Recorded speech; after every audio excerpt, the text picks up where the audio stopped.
Choma walked home from the church, her mind racing with Elder Emmanuel's harsh words. She had hoped to find solace and understanding, but instead, she was left feeling even more isolated and afraid. She thought about telling her parents, but quickly dismissed the idea. They would never understand.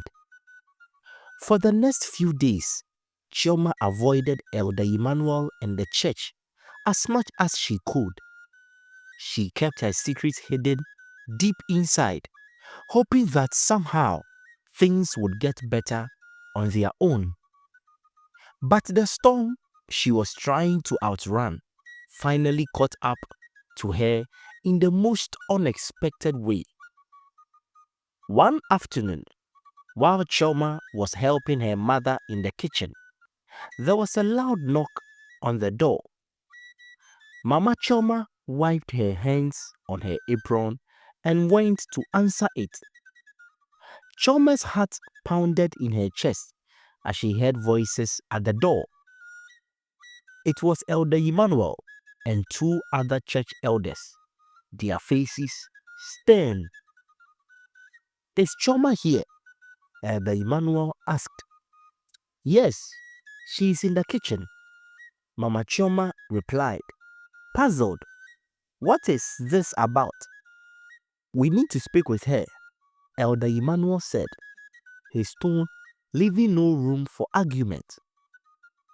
Choma's heart sank. She knew what this was about.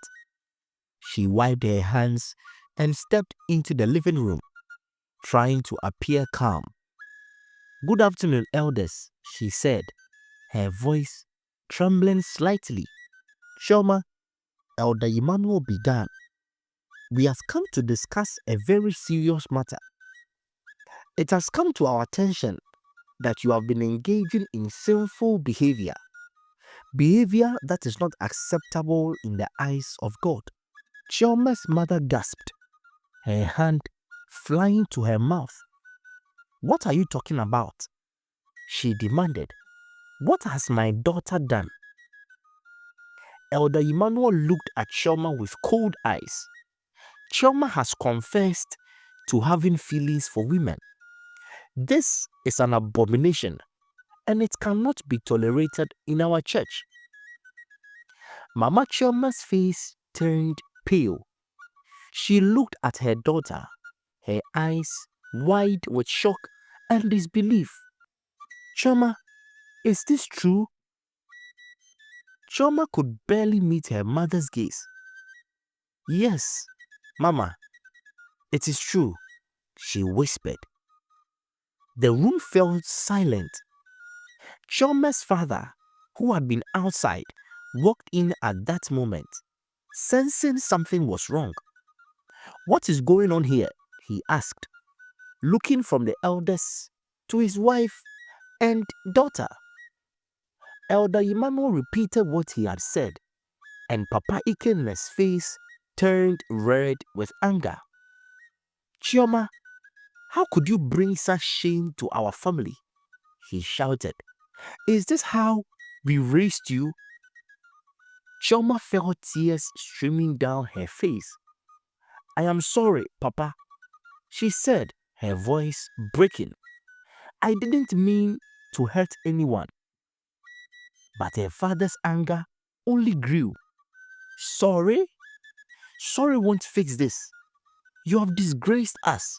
Choma, you have disgraced our name and our church." Elder Emmanuel cleared his throat.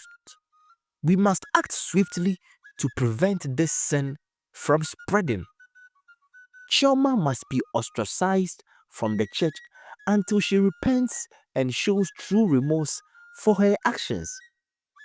This is an abominable act, and we cannot allow her to continue to stay in the church. Who knows?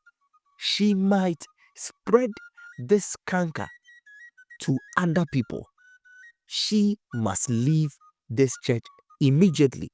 Choma's heart shattered. She had known this might happen, but hearing it out loud made it real.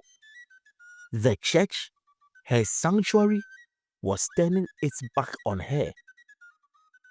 Mama Chioma, still in shock, pleaded with the elders. Isn't there another way? She is just a child. She needs guidance, not punishment. Elder Emmanuel shook his head. The church cannot condone such behavior. She must face consequences of her actions. We cannot let such a person remain in this church. She must go. Shioma's father looked at her with a mix of anger and disappointment. Pack your things and leave this house, he said coldly. You are no longer welcome here. Chioma's world crumbled around her. She had lost everything: her family, her church, her home, and everything else. She packed a small bag with her belongings and left, her heart heavy with sorrow. For weeks, Chioma wandered the village, sleeping wherever she could find shelter. The people she had grown up with now avoided her, whispering behind her back. She became an outcast, shunned and ridiculed by everyone she had once called friend. Even her so-called best friends left her. No one even wanted to talk to her, not to even eat with her. She was seen as the biggest sinner to have ever lived. One evening, as Choma sat alone by the river, she thought about her life. She had tried so hard to fit in, to be what everyone expected her to be. But no matter how hard she tried, she couldn't change who she was. The weight of her secret, the rejection from her family and church was too much to bear. She thought about the stories she had heard of people who had taken their own lives.